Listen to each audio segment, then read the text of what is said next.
Okay, I'm going to use the snipping tool to take a screenshot. So the first thing I want to do is make sure I have the snipping tool where I can get to it.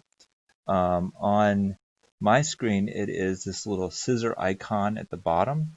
If you don't have that, you probably want to add it to your taskbar to make it easier for you.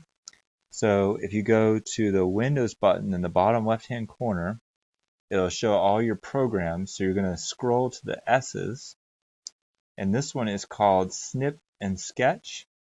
And if you right-click it and go to More, then you can pin it to your taskbar so you always have it. You can also just open it from right here as well. But I want to take a screenshot of this and move it to another presentation. So I'm going to click on the scissor icon. I'm going to click, and this opens the snipping tool. I'm going to hit New. And then I can just drag to grab whatever I want. So I release that, and now these double papers are the copy. So I'm going to copy that. So now I have a screenshot of that. So now I'm going to go to this little presentation here. I want to add it in.